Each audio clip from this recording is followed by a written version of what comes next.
तो फाइनली मैं आप लोगों के लिए यहाँ पर मैं बीएससी कंप्यूटर साइंस का क्लास स्टार्ट कर दिया हूँ। बहुत सारी यूनिवर्सिटी में कंप्यूटर सिस्टम आर्किटेक्चर का जो सिलेबस है वो आपको फर्स्ट या फिर सेकेंड सेमेस्टर में देखने को मिल जाएगा और बहुत सारी यूनिवर्सिटी में अलग अलग सेमेस्टर में देखने को मिलेगा।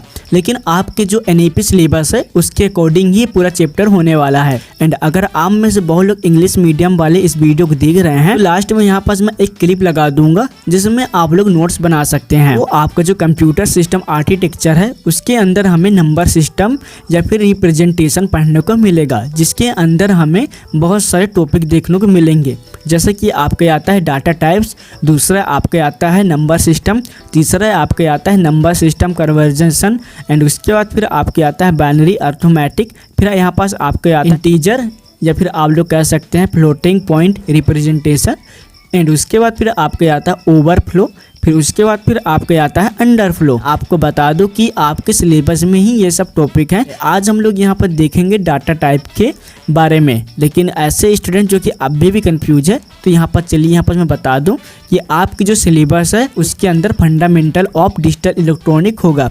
तो आप लोग कंफ्यूज मत होइए क्योंकि ये सारे टॉपिक जो आपका डिजिटल इलेक्ट्रॉनिक है उसके अंदर ही आपका नंबर सिस्टम चैप्टर आते हैं। चलिए हम लोग यहाँ पर डाटा टाइप्स को समझते हैं एंड उसके बाद फिर यहाँ पर जो नंबर सिस्टम आता है इसका लेक्चर हम लोग किसी और दिन यहाँ पर अटेम्प्ट करेंगे। लेकिन सबसे पहले हम लोग देखते हैं डाटा टाइप्स के बारे में। तो डाटा टाइप्स को हम लोग समझने से पहले हम इसके बारे में थोड़ा और जानकारी ले लेंगे। जैसे कि आपके जो डिजिटल डिवाइस या फिर आप लोग कंप्यूटर कह सकते हैं उनमें आपका बाइनरी इंफॉर्मेशन होता है और जो बाइनरी इंफॉर्मेशन होता है वो आपके कंप्यूटर की मेमोरी में स्टोर किया जाता है। यानी आप कह सकते हैं जो इंफॉर्मेशन है वो आपके कंप्यूटर की मेमोरी में स्टोर होता है या फिर उसके अलावा यहाँ पर जो प्रोसेस रजिस्टर है उसमें भी इसे स्टोर किया जाता है। अब यहाँ पास आप लोगों को बाइनरी समझ में नहीं आया होगा तो चलिए यहाँ पास मैं आपको एग्जांपल से समझाता हूँ। तो यहाँ पास आपका कंप्यूटर या फिर आप लोग डिजिटल डिवाइस भी कह सकते हैं। तो जब भी हम लोग कंप्यूटर को कोई भी इनपुट वगैरह प्रोवाइड कराते हैं तो सिंपली जो भी इनपुट होता है वो सबसे पहले बाइनरी इंफॉर्मेशन में सेव होता है। एंड जो बाइनरी इंफॉर्मेशन होता है वो आप लोगों को 01001 इस तरह देखने को मिलेगा।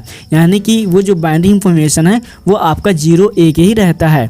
तो कुछ इस तरह के यहाँ पास आपका बाइनरी इंफॉर्मेशन होता है।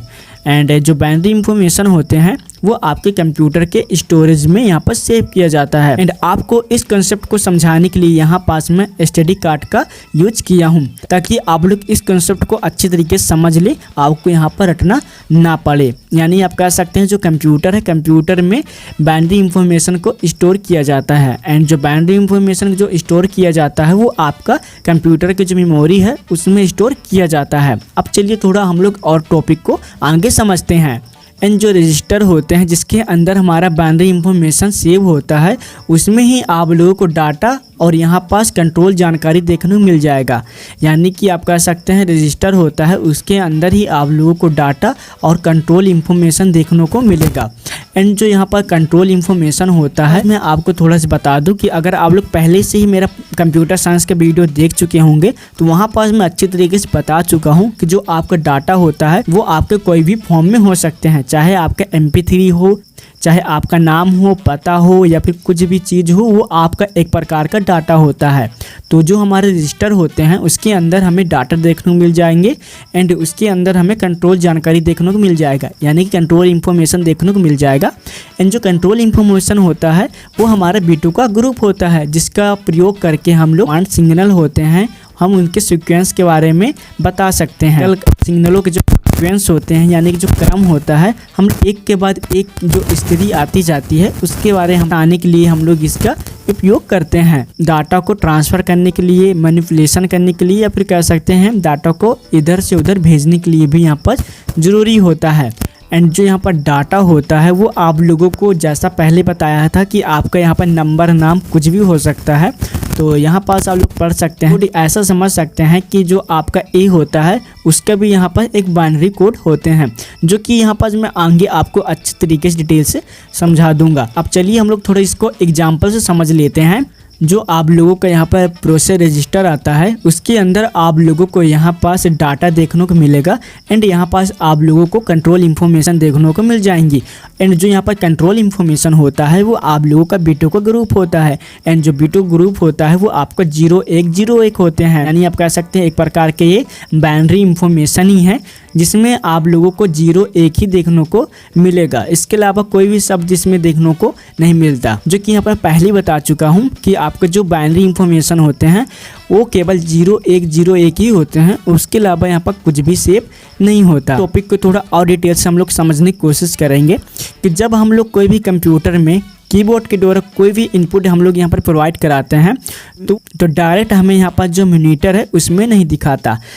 उससे पहले क्या होता है कि जब भी हम लोग इनपुट वगैरह प्रोवाइड कराते हैं तो सबसे पहले वो इलेक्ट्रॉनिक सिग्नल में कन्वर्ट होता है, फिर इलेक्ट्रॉनिक सिग्नल में कन्वर्ट होने के बाद वह सीपीयू में जाता है, फिर सीपीयू से वह बाइनरी कोड में कन्वर्ट होता है एंड बाइनरी कोड में जब कन्वर्ट होता है फिर वह आपके सीपीयू में दिखाया जाता है। इस तरह का प्रोसेस आपके कंप्यूटर में देखने को मिलेगा। यहाँ पास मैं ज़्यादा डिटेल से आपको नहीं बताऊंगा वरना वीडियो काफ़ी ज़्यादा लॉन्ग बन जाएगी। बाकी अगर आप लोग कॉलेज जाते हैं तो वहाँ आप लोग को पूरे लॉजिक से अच्छे तरीके से बता दिया जाएगा। बाकी यहाँ पास मैं आपको केवल समझाने का काम करूँगा जिससे आपको अच्छे तरीके से टॉपिक समझ में आ जाए, वो कोई भी टॉपिक रटना ना पड़े। अब चलिए थोड़ा हम लोग और आगे समझते हैं। एंड ये सारे जो डाटा होता है इनका उपयोग या फिर आप कह सकते हैं इनका यूज कंप्यूटेशनल रिजल्ट को प्राप्त करने के लिए किया जाता है। हम लोग डाटा टाइप को अच्छी तरीके से पढ़ेंगे, उसके बारे में हम लोग जानेंगे कि वो कितने प्रकार के होते हैं और जो रजिस्टर में जो डाटा टाइप यहाँ पर स्टोर किया गया है जिनमें से किसी एक में क्लासीफाइड किया जाएगा, इनमें से किसी एक को ही यहाँ पास बांटा जाएगा या फिर क्लासीफाइड किया जाएगा। अब चलिए हम लोग इनको अच्छी तरीके से समझते हैं कि जो आपका डाटा टाइप है वो किस तरह होते हैं। एंड यहाँ पर जो आपके डाटा टाइप को बांटा गया है कुछ इस तरह दिया गया है। पहला आपका आता है अर्थमेटिक। अर्थमेटिक में यहाँ पास आपको नंबर सिस्टम के द्वारा यहाँ पर बताना पड़ेगा, यानी कि अर्थमेटिक के लिए यहाँ पर नंबर सिस्टम का यूज किया जाएगा। एंड उसके बाद फिर यहाँ पर डाटा प्रोसेसिंग के लिए हमें अल्फ़ाबेट या फिर लेटर का यूज यहाँ पर देखने को मिल जाएगा। एंड उसके बाद फिर आपका आता है स्पेसिफिक पर्पस के लिए हमें डिस्क्रीट सिंबल का उपयोग किया जाएगा। यानी आप कह सकते हैं जो डाटा टाइप है ये 3 चीज़ में बांटा गया है, यानी कि जब भी हमें अर्थमेटिक में कोई भी काम करना पड़ेगा तो हम यहाँ पर नंबर सिस्टम का यूज करेंगे। एंड जब भी हम डाटा प्रोसेसिंग का उपयोग करेंगे यानी कि डाटा प्रोसेसिंग का काम करेंगे वहाँ हम लोग अल्फ़ाबेट के लिए लेटर का उपयोग करेंगे, लेटर्स यानी ABCD आपका कह सकते हैं। एंड जब भी हम लोग स्पेशल पर्पस के लिए यानी स्पेसिफिक पर्पस के लिए हम लोग जब भी इसका उपयोग करेंगे तो हम लोग यहाँ पर डिस्क्रीट सिंबल यानी कि सेमीकोलन, @ ये सब आपके जो सिंबल होते हैं उनका हम लोग स्पेशल पर्पस के लिए उपयोग करेंगे। तो कुछ इस तरह के यहाँ पास आपके डाटा टाइप हैं। एंड आगे हम लोग और देखेंगे कि आपको जो बाइनरी नंबर है उसको छोड़कर बाकी सभी डाटा टाइप को कंप्यूटर रजिस्टर में बाइनरी कोड के रूप में रिप्रेजेंट किया जाता है। यानी आप कह सकते हैं जो आपका बाइनरी नंबर होता है उसे छोड़ दिया जाएगा, बाकी जो भी डाटा टाइप होंगे हम लोग बाइनरी कोड में यहाँ पर बाइनरी कोड के रूप में उसे हम लोग सेव या फिर रिप्रेजेंट कर लेंगे। वो भी कहाँ, वो आपके कंप्यूटर रजिस्टर में। अब बाइनरी कोड आपका अलग होता है और आपका जो बाइनरी नंबर होता है वो आपका अलग होता है। और ऐसा इसलिए होता है क्योंकि जो आपका रजिस्टर होता है वो आपका फ्लिप फ्लॉप या फिर 2 स्टेट डिवाइसेस के बने होते हैं। अब फ्लिप फ्लॉप और 2 स्टेट डिवाइसेस को हम लोग आगे हम पढ़ेंगे, लेकिन इस टॉपिक में केवल मैं आप लोगों को बता दे रहा हूँ ताकि आप लोग इनको अच्छी तरीके से नोट्स कर लें। एंड इस तरह का जो रजिस्टर बना होता है उनमें हम लोग केवल 1 या फिर 0 ही स्टोर कर सकते हैं, जो कि मैं आपको बताया था कि जो आपका बाइनरी होते हैं जब भी रजिस्टर में यहाँ पर सेव होगा तो वो आपका 1 या फिर 0 में ही यहाँ पर सेव होंगे। एंड जो आपका बाइनरी नंबर होता है वो सिस्टम कंप्यूटर और डिजिटल सिस्टम में उपयोग होने वाली यानी यूज होने वाली सबसे अधिक नेचुरल सिस्टम है। यानी आप कह सकते हैं कि जो बाइनरी नंबर है वो सिस्टम कंप्यूटर और डिजिटल कंप्यूटर में सबसे ज़्यादा यूज किया जाता है। एंड कभी कभी ऐसा होता है कि जो अलग अलग नंबर सिस्टम है उनका भी यूज करना हमें अधिक सुविधाजनक लगता है या फिर अधिक सुविधाजनक होता है। अब विशेषकर हम लोग जब इसका उपयोग करते हैं जब आप लोगों का डेसिमल नंबर सिस्टम होता है एंड इसका प्रयोग यूजर द्वारा किया तो जाता है, लेकिन ये अर्थमेटिक कार्य के लिए इसका प्रयोग भी करते हैं। यानी आप कह सकते हैं कि जो डेसिमल है वो आप लोगों को ज़्यादा कर यहाँ पर अर्थमेटिक नंबर में ही यूज किया जाएगा। आई होप कि आप लोगों को यह टॉपिक काफ़ी ज़्यादा समझ में आया होगा एंड मैं आशा करता हूँ यार कि आप लोग अच्छी तरीके से इस टॉपिक को समझ गए होंगे। अगर आपको यह वीडियो अच्छा लगा तो प्लीज़ आप लोग इस वीडियो को लाइक कर देना। प्लीज़ अगर आप लोग पहली बार इस वीडियो को देख रहे हैं तो प्लीज़ आप लोग चैनल को सब्सक्राइब करके हमारे फैमिली मेम्बर बन सकते हैं। आगे हम लोग ऐसे ही वीडियो और अपलोड करेंगे। तो चलिए मिलते हैं नेक्स्ट वीडियो में, जब तक के लिए जय हिंद, बाय बाय।